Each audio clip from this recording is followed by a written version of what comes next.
جب مجلس ختم ہوتی ہے تو اللہ تبارک و تعالیٰ یہ اعلان کرتا ہے سارے فرشتوں کے سامنے کہ یہ ان فرشتوں سے کہتا ہے کہ جتنے لوگ اس مجلس میں شریک ہوئے ہم نے سب کو معاف کر دیا.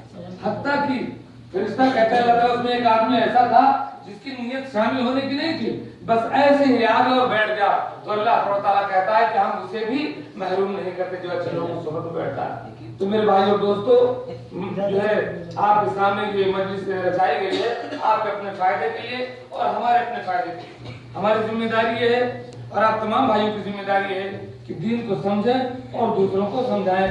یہی ہمارے آقا جناب محمد رسول اللہ صلی اللہ علیہ وسلم کی طرف سے ذمہ داری سونپی گئی ہے. اللہم صلی علی محمد وبارک وسلم. تو مختصر پروگرام یہ ہے کہ ایک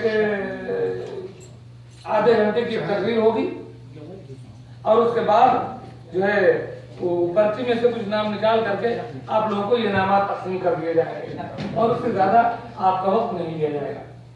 تو اسی ایک شاعر نے کہا تھا کہ ہمارا جرم بس اللہ سے وعدہ خلافی ہے, ہمارا جرم بس اللہ سے وعدہ خلافی ہے, مگر اللہ کہتا ہے گناہوں کی معافی ہے. اگر ہم آج اس کا حکم مانیں, اس کے ہو جائیں, ادھر سے 10 بھی آئیں تو ادھر سے ایک کافی ہے.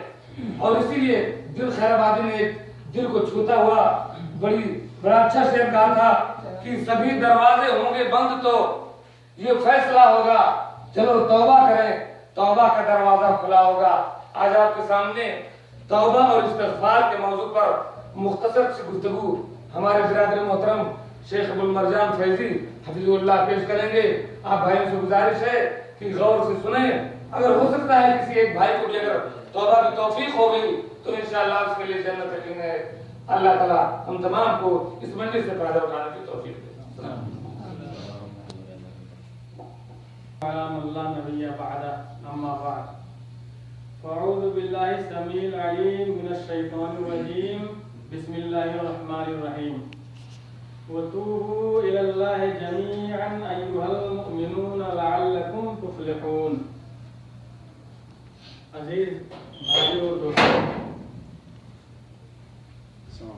آج جو موضوع آپ کے سامنے پیش کیا جا رہا ہے وہ توبہ کا موضوع ہے.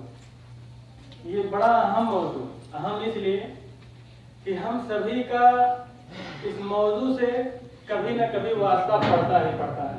ہم میں سے کون یہ دعویٰ کر سکتا ہے کہ اس نے گناہ نہیں کیا؟ ظاہر سی بات ہے کوئی دعویٰ نہیں کر سکتا. اور جب کوئی گناہ نہ کرنے کا دعویٰ نہیں کر سکتا تو پھر وہ توبہ سے بری الذمہ کیسے ہو سکتا ہے؟ یہ توبہ یہ بہت اہم ہے دوستو.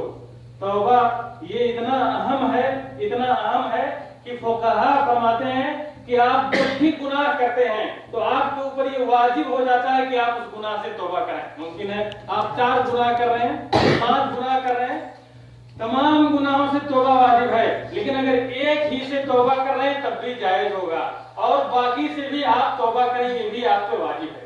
اور یہ بھی جان لیں کہ گناہ کی 2 قسمیں ہوتی ہیں, ایک گناہ صغیرہ اور ایک گناہ کبیرہ.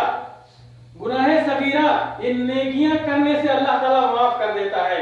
یعنی آپ جماعت کے ساتھ مسجد میں نماز پڑھتے ہیں تو اس نماز سے اس نماز کے درمیان اگر کوئی چھوٹا گناہ صغیرہ گناہ ہوا ہے تو اللہ رب العالمین مسجد میں جماعت کے ساتھ نماز پڑھنے سے معاف کر دیتا ہے. اسی طرح سے جمعہ میں حاضری دینے سے ہفتے کے درمیان جو صغیرہ گناہ معاف کر دیتا ہے. اسی طرح سے رمضان کے روزے رکھنے, تراویح پڑھنے, قیام اللیل کرنے, تلاوت کرنے اور عبادت کرنے سے اللہ تعالیٰ گناہ معاف کر دیتا ہے. لیکن یہ بھی جان لیجئے کہ لا صغیرہ مال اصرار ولا کبیرہ مال استغفار. صغیرہ گناہ اگر برابر کرتے رہو گے, یعنی صغیرہ گناہ کا مطلب یہ کہ ہو گیا پھر دوبارہ نہیں کرنا, تو اللہ تعالیٰ نماز کی برکت سے, جمعہ کی برکت سے, رمضان کی عبادات کی برکت سے, حج کی برکت سے اور عمرے کی برکت سے اللہ رب العالمین معاف کر دے گا.